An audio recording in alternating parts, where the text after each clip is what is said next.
Right then, this is now your WWE Money in the Bank 2024 review now for you guys. I'm going to be rating every single match out of 10. And yes, then rating the show out of 10 at the very end of the review. Let's get right into it, starting with the first match of the show. It was the men's Money in the Bank ladder match where Drew McIntyre defeated Andrade, Carmelo Hayes, Chad Gable, Jey Uso, and LA Knight to become Mr. Money in the Bank. Good match overall, in my opinion. Very good match. I mean, Andrade, I thought, had very good moments. He was getting involved a lot in that match. Took a lot of big bumps and delivered a lot of great, good high-risk moves as well, which was good to see from Andrade. Carmelo Hayes, I think that was someone who we knew wasn't going to win, but we knew would offer us a lot in this match today, and that's exactly what Carmelo Hayes did. He was able to offer us a lot. He's just a very, very, very, very good athletic wrestler, very good to watch, and he was able to deliver a lot of good moves. He had some good moments with Andrade, good moments with Chad Gable, good moments with LA Knight, good moments with Drew. Carmelo Hayes had some good bloody moments with everyone in that match. He's very good to watch. Got good chemistry with everyone he's in there with. He's very, very, very good. LA Knight as well. He was in there, having some decent moments with Chad Gable in that match. They were going after each other quite a bit. There were some good moments with between those two when they were going at each other. Drew McIntyre was having a go with everyone, just throwing everyone everywhere, all across the ring, just showing his strength all the time throughout. And it was, good showing from Drew McIntyre. Jey Uso was doing his thing very well. Obviously, good high-flying wrestler, as we know, delivering some good moves in the match, which just made it fantastic. And Drew McIntyre ended up winning the Money in the Bank ladder match. Wow. Drew McIntyre won. I was honestly expecting Jey Uso to win, but Drew McIntyre won the match. Obviously, we know more about that later on in the show. But Drew McIntyre was Mr. Money in the Bank. And fair play. Good match there. 8 out of 10 in my opinion, that match, guys. 8 out of 10. Very good match. Okay, next up, we got Sami Zayn versus Bron Breakker for the WWE Intercontinental Championship. Sami Zayn actually ended up defeating Bron Breakker. I don't know if this was the right decision, to be fair. I don't know. I was not expecting Sami Zayn to win. But either way, though, Bron Breakker is an absolutely phenomenal talent, if we're being real. The guy's ridiculously quick. He's absolutely unbelievable. He can have great matches with absolutely everyone. He's got good charisma in and out of the ring. He's just really, really, really good, to be fair, Bron Breakker. Very quick. He's definitely one for the future. I'm really surprised he didn't win today, but there's got to be some big story going on with him if he lost today, which he did. So, good match, though. Sami Zayn was doing his thing well, and they both took some big bumps throughout. Bron Breakker spearing Sami Zayn a lot in that match. Bron Breakker hitting Sami Zayn with some good knees as well in that match. Some things that we haven't seen from him a lot.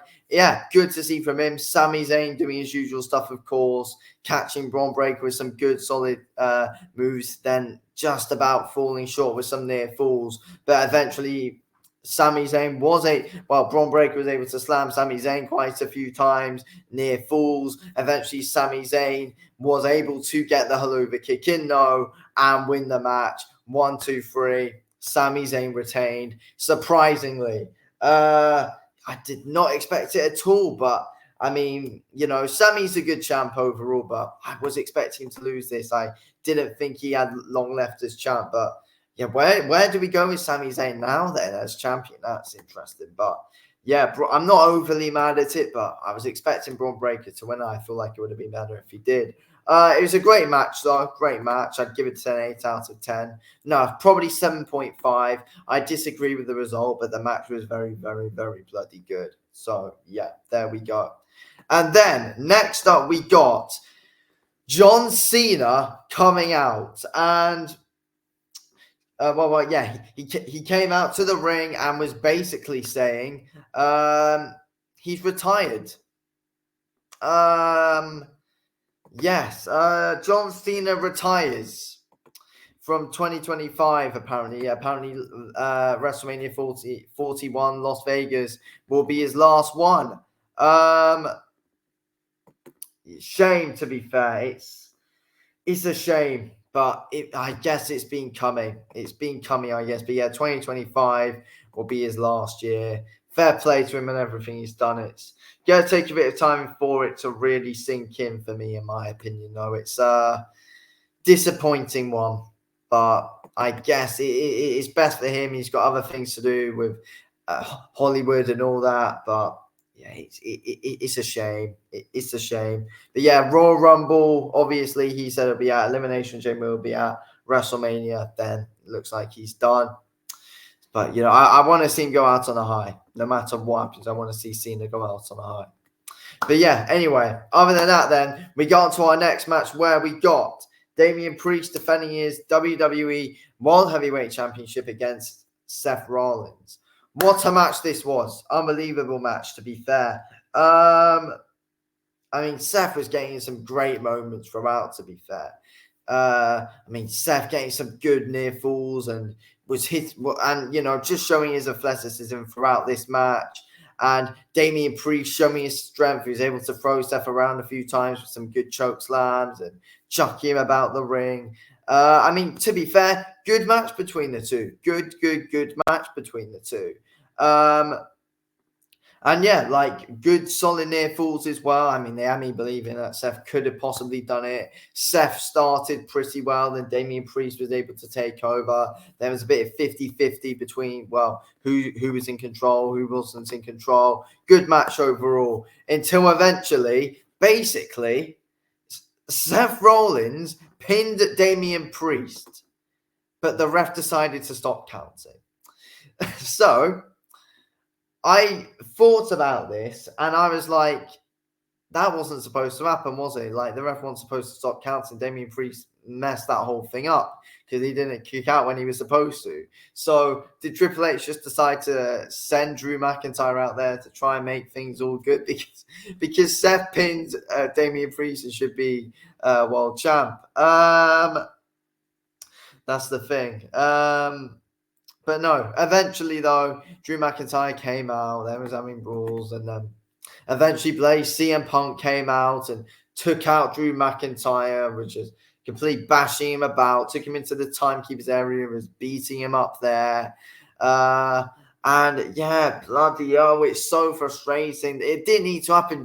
They should have just given the Money in the Bank briefcase to Jey Uso. Like, it didn't need to happen like this, in my opinion, with all this with Drew. But I guess it does tie into the CM Punk storyline. But I feel like they could have gone other ways about that and made Money in the Bank feel worth more, in my opinion, with Jey Uso winning it, because he would have made it worthwhile. But yeah, it's what it is. Damian Priest retains the title, but technically didn't because Seth pinned him. But yeah, anyway, it's what it is. We'll just have to forget that happened, even though Seth did pin Priest. But yeah, Seth wasn't happy with Punk at the end, and yeah, there we go.